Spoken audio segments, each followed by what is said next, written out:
Welcome back, everyone. I am so excited to share today's explainer with you because we're looking at a hidden link in the global supply chain that, honestly, almost nobody is connecting yet, right?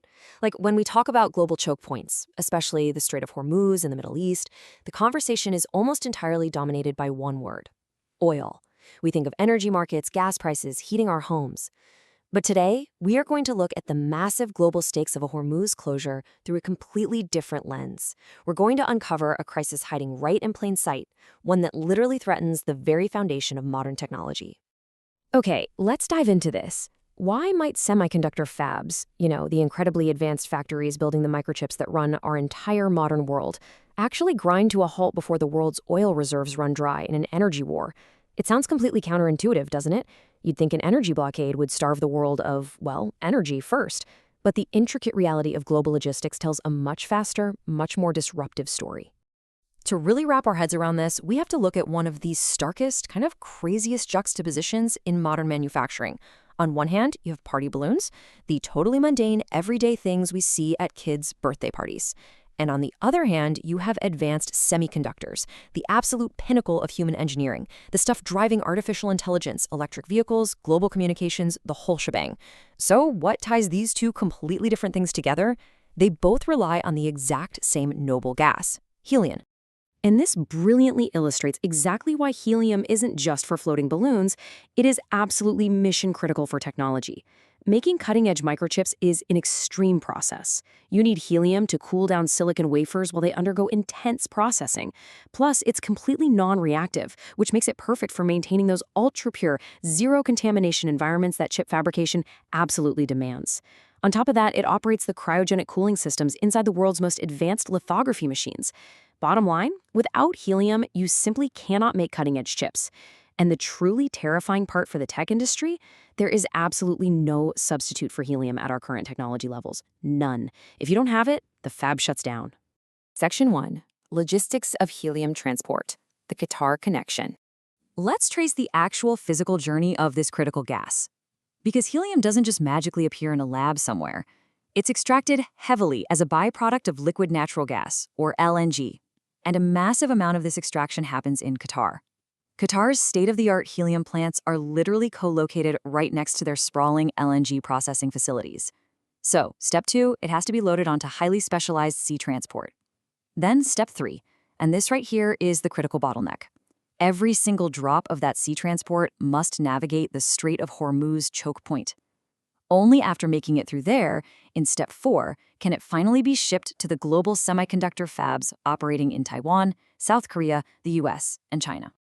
Now, the sheer concentration of risk here is just staggering. Qatar is one of the world's top 3 helium producers, standing right alongside the United States and Algeria. But here is the stark logistical reality we're facing.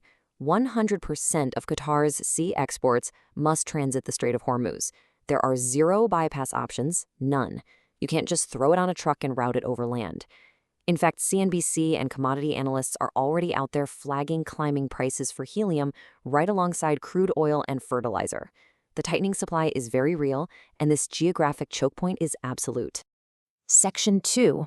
Hormuz and inventory buffers. The ticking clock. So the crucial point is this. Weeks. We are talking weeks. Not months, not years. Weeks.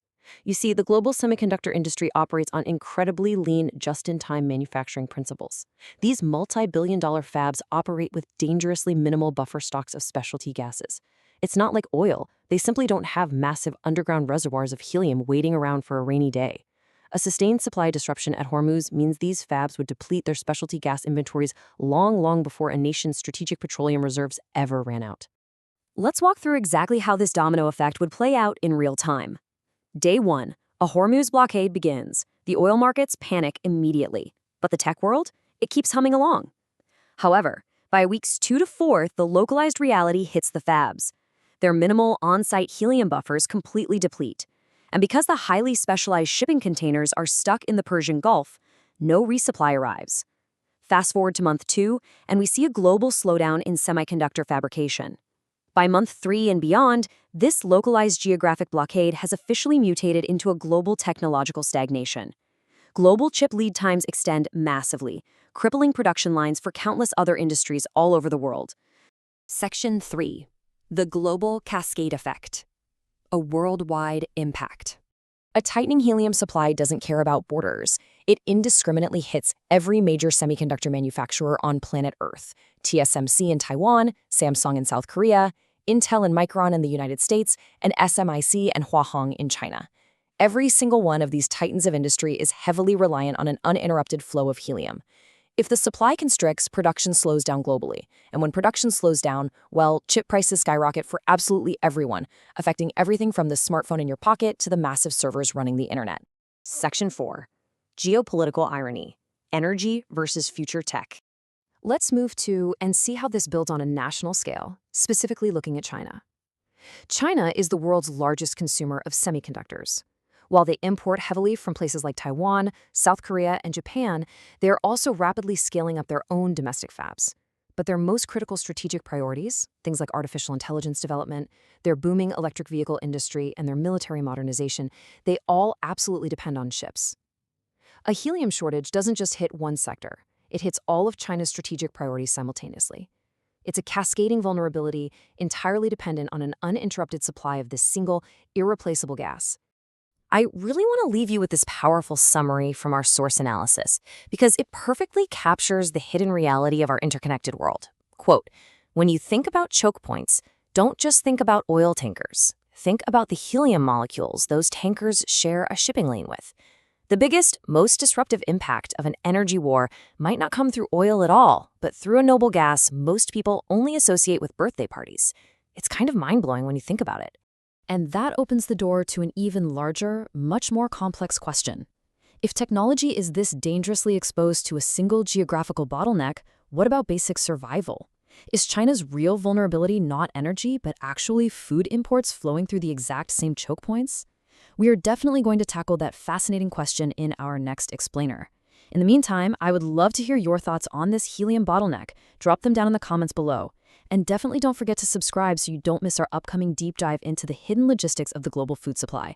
Thank you so much for learning with me today, and I will see you on the next explainer.